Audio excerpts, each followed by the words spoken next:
Hello, I am Anna Imagination, and today I want to talk about a different perspective on bullying. Bullying our entire lives, especially back in the 80s and 90s, was viewed very much as a child on the playground. You saw this a lot in movies back in the 50s, 60s, 70s, where it was somebody stealing somebody's milk money. And it put in our minds this concept of bullying that really isn't accurate at all. The first thing it does is it gives us the impression that bullying is something that only children do.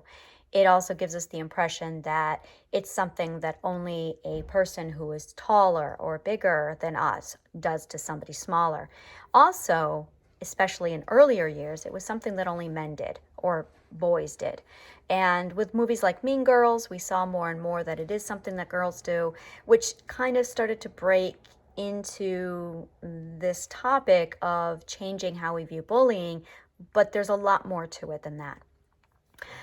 And especially with bullying on the rise in the last 10 years and how we've seen a crackdown on it in schools, it's still, I really want to just shift everyone's perspective on how we view bullying.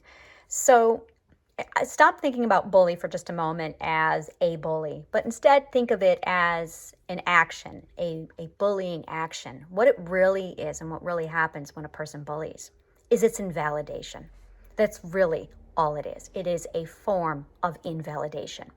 Invalidation is the core to most trauma. You have the trauma, you have the horrific event that occurs, but then in some cases, unfortunately, there is an invalidation that happens on top of it. Gaslighting is a form of invalidation. Stonewalling is a form of invalidation. Name calling is a form of invalidation.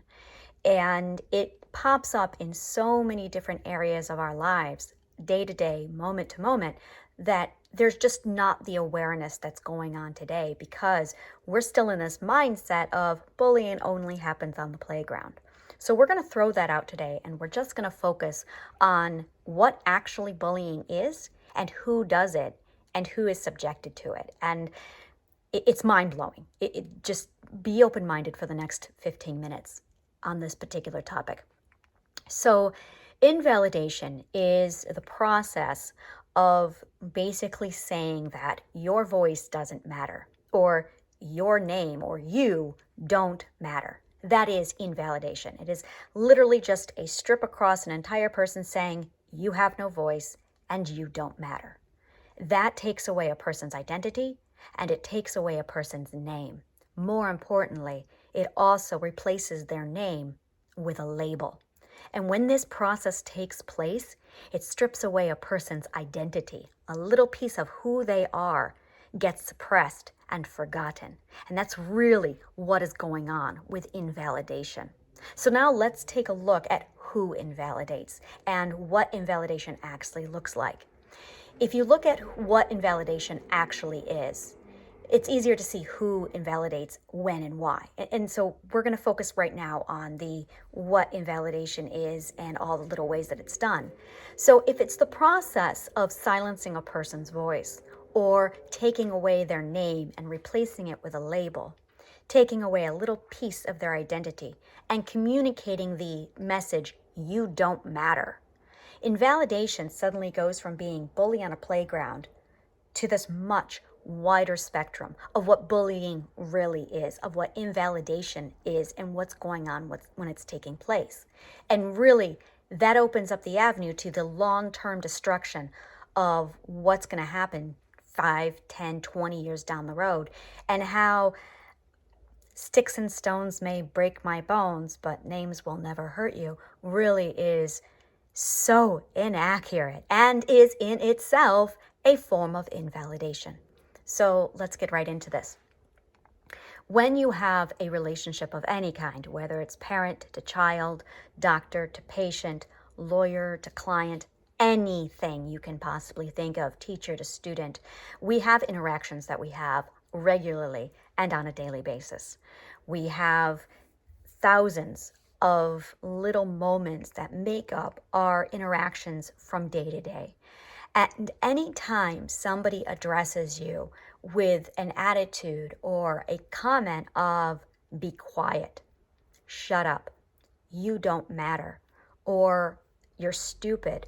Well, that's not right. It depends on how it's all said. Every one of those things is an act of invalidation.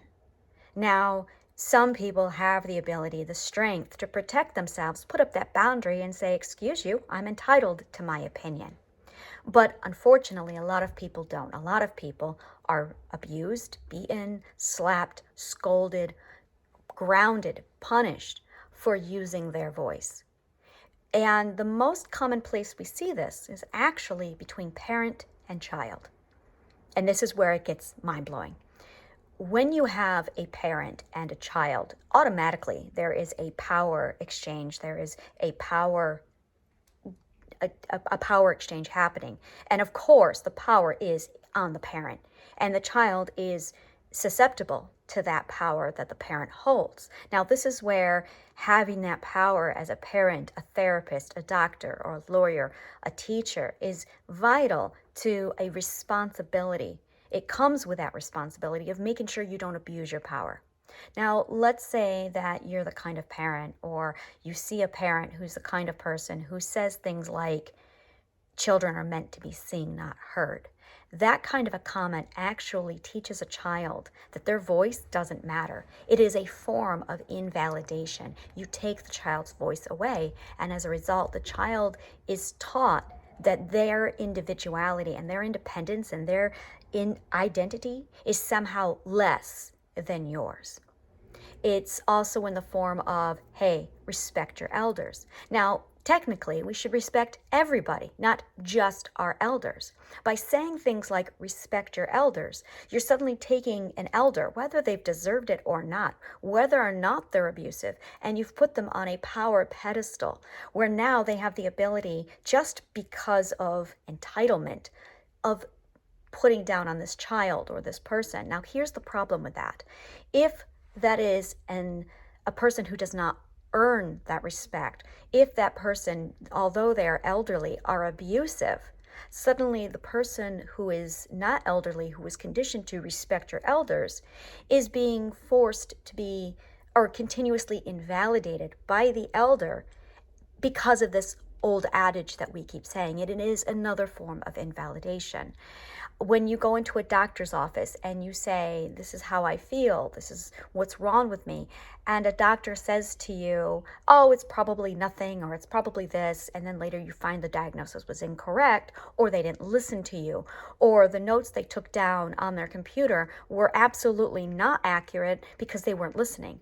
All of these are forms of invalidation, and therefore are a form of bullying. A doctor bullying a patient. You have that whenever you have anyone in a form of power. And this is where power really is misunderstood by people. People think that power is somebody who is stronger, taller, or more money, more educated, more powerful. And that's not exactly accurate. You can have somebody who is more powerful because the person who feels weaker takes on the role of feeling and being weak. So you can have somebody who's actually very tall, very gentle. You could even have a very tall, broad-shouldered man be bullied by a short woman who, even though they're physically, that might not be where their power exchange is held, is in their physical characteristics or their gender roles. Where the power actually is in their mentality. It's the fact that she is, in this particular example, she might be the one, because of her personality or characteristics, be the bully. She might be the one that holds the power. And in that case, you could have a very tall man who in all sense should be, by physical appearance, the bully or the one who holds the power. But because of their personalities and characteristics, the power is actually flipped and she's the one with the power. Now that makes her the bully if she's abusive and if she invalidates. So there's two criteria for being a bully. The first one is where the power exchange is, who has the power in a relationship. You can have a relationship where power is of equal exchange and there is no power exchange. That's a very healthy relationship. You have a relationship where the power goes to person A or person B, but it's wrong to think that power is by default assigned to a certain gender, or assigned to a certain height, or assigned to a certain age. That's the delusion. Small, little, tiny people can bully larger, older people because of this power exchange. So the first criteria is acknowledging who holds that power criteria, who has the upper hand when it comes to power. The second is the invalidation.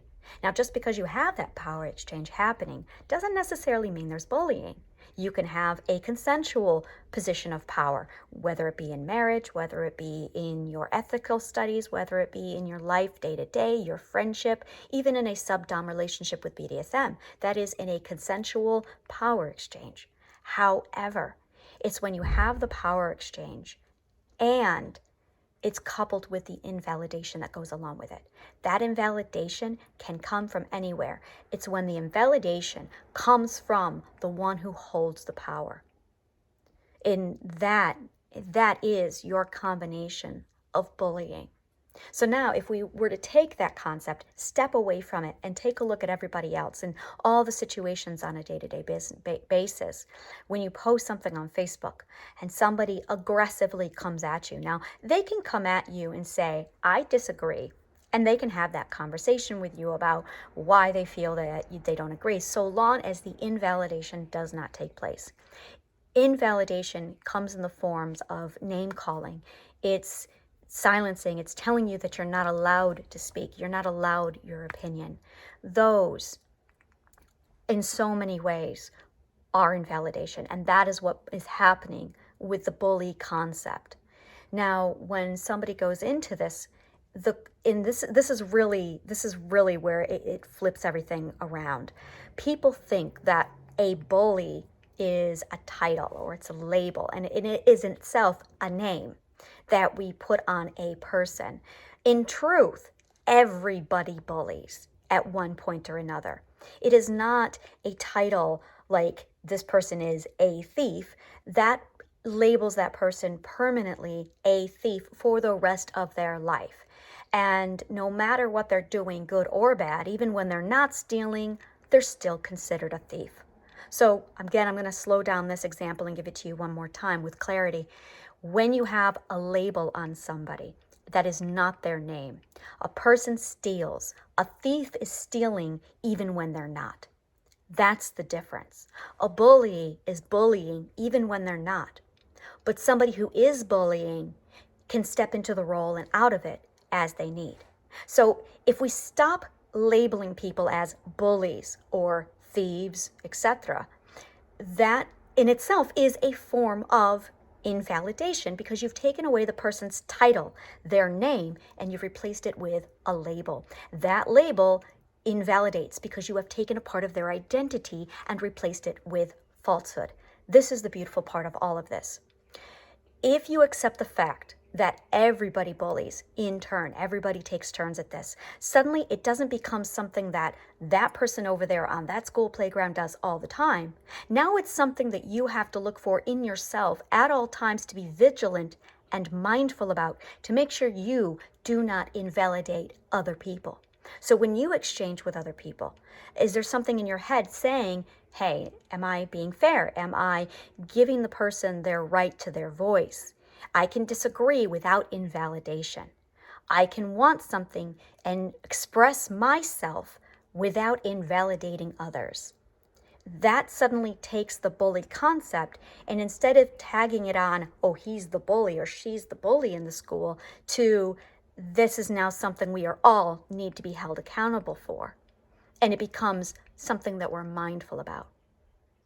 On my next video, I'm going to talk more about the difference between labels and names and how they tie into the identity.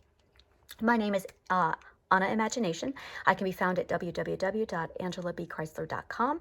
I am on YouTube, LinkedIn, Twitter. Please, if you enjoyed this, like, subscribe, follow. I am also putting forth a series called Operation Imagination, and this is part of Operation Imagination. I am currently offering that, and the details are on my Facebook page. They are on my YouTube channel. Please DM me for details. I work with fear and anxiety and help people get through the COVID-induced anxiety state that we are currently seeing right now. Thank you so much for watching, and may the kindest of words always find you.